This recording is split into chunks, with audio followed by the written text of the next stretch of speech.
heaps excessive praise on me or anyone else, I think of the story of Frank Lloyd Wright testifying as an expert witness at a trial in Chicago. The judge said, "Give your name and occupation." The response, "I am Frank Lloyd Wright, the greatest architect in the world." The judge is taken aback.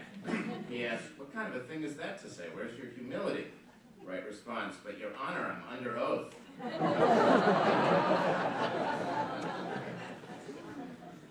I spoke recently at a congregation in the Midwest on the occasion of the 200th anniversary. A woman came through the line after the service and told me that I'd given a wonderful sermon.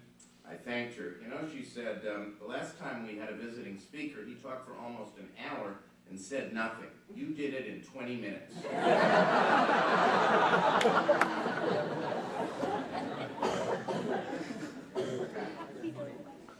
think my favorite introduction is was also, I think, in Des Moines, Iowa. I was introduced by the sisterhood president in that case, and she said, "We're so pleased to have someone from the national office to give you all the latest information.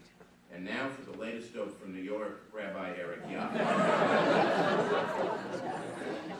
I recently attended a conference in New York City, and when I arrived, I looked at the program and I saw a name that was vaguely familiar. I remembered this girl in my class at Brandeis, a very pretty, dark-haired girl that all the guys sort of admired from afar, and I wondered, could this be the same person? So I went to the session where she was a panelist, but when I saw her gray hair and the lines on her face, I thought she's way too old to have been my classmate. Nonetheless, when I saw her at the reception after the conference, I walked up to her and asked, "Did you happen to attend Brandeis University?" "Yes, I did," she said. And so I asked, "When did you graduate?" She said, 1969. "Why do you ask?" I said, "You were in my class." "Really?" she asked, looking at me very closely. "What did you teach?" I'm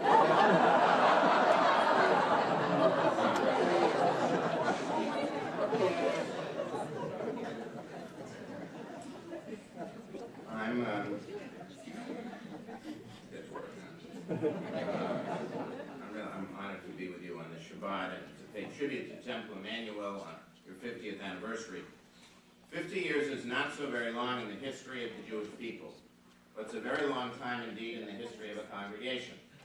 It's interesting to see how far we have all come in the last 50 years. In 1960, the year that you were founded, Dwight D. Eisenhower was completing his second term as president, and Adolf Eichmann was abducted by Israeli agents from Argentina and flown to Israel to stand trial for war crimes. The Reform movement in that year numbered about 400 congregations, but American Jews were on the move. Only 10 years before, we had been weak and unsure of ourselves, but in the years after World War II, we stood ready to reap the benefits bestowed upon us by immigrant parents who had slaved and sacrificed to provide us with education and every other advantage. In experiencing the first measure of prosperity, we were looking to establish new synagogues to replace the inner-city shuls of the immigrant generation. From the late 1940s to the early 1960s, more synagogues were created than at any other time in American history. And Temple EmanuEl, of course, was among them. Today, in 2010, our world has changed beyond recognition. The American Jewish community has left its immigrant origins far behind. We are a comfortable and successful community, and we are no longer unsure of ourselves. We are proud Americans, well-organized, self-assured, and influential beyond our wildest dreams. In the current Congress of the United States, there are 45 Jewish lawmakers. There are now 32 Jews in the House of Representatives and 13 Jews in the United States Senate, enough for a minion with several senators to spare. The President's Chief of Staff is Jewish, and the House Republican Whip is Jewish. 2 Jews now sit on the Supreme Court, and some of our most prestigious universities and corporations are headed by Jews. At the end of last summer, I received an interesting invitation. I actually brought it because I wasn't sure you would believe me.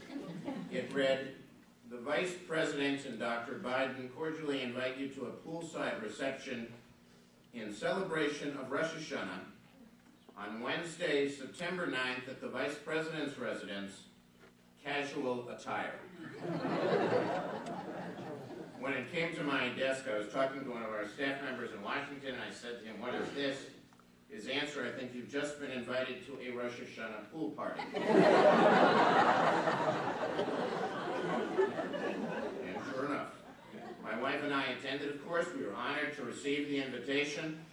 When we arrived at the residence, there were staff members every 25 yards or so to direct us, and everyone said in perfectly accented Hebrew, "Shana Tova."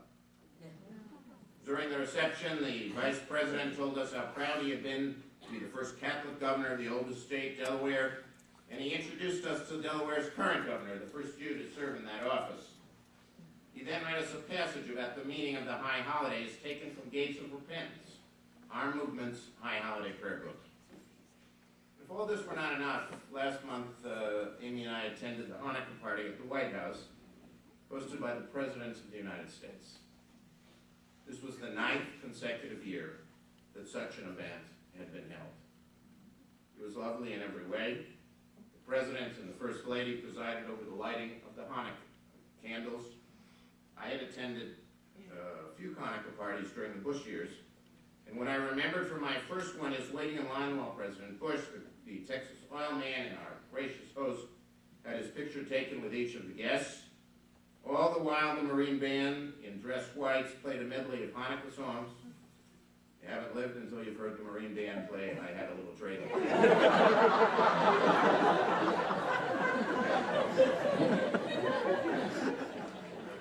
Only in America. In 1960, do you think that your founders in their wildest dreams would have ever imagined President Eisenhower hosting such an event? Eisenhower was president for 8 years, and not once in that time did he invite the Prime Minister of Israel to the White House, let alone American Jews, for a Hanukkah party.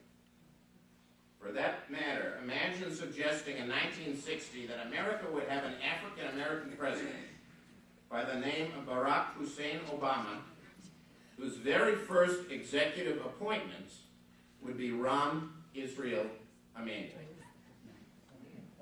The simple fact is, the story of American Jewry is the most awesome success story in all of Jewish history. Let's pause for a moment and look at our accomplishments.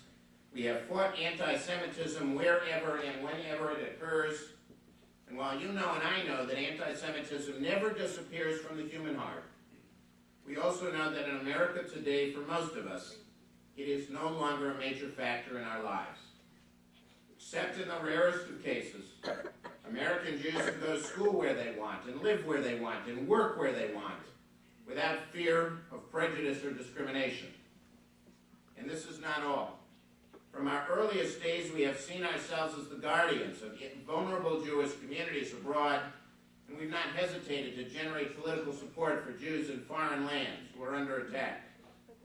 In the last half-century, we have focused especially on the state of Israel, whose condition for so many years has been fragile and precarious. But here, too, there are many successes. The state of Israel is now the world's largest Jewish community. She has a per capita income that is higher than half of the countries in the European Union.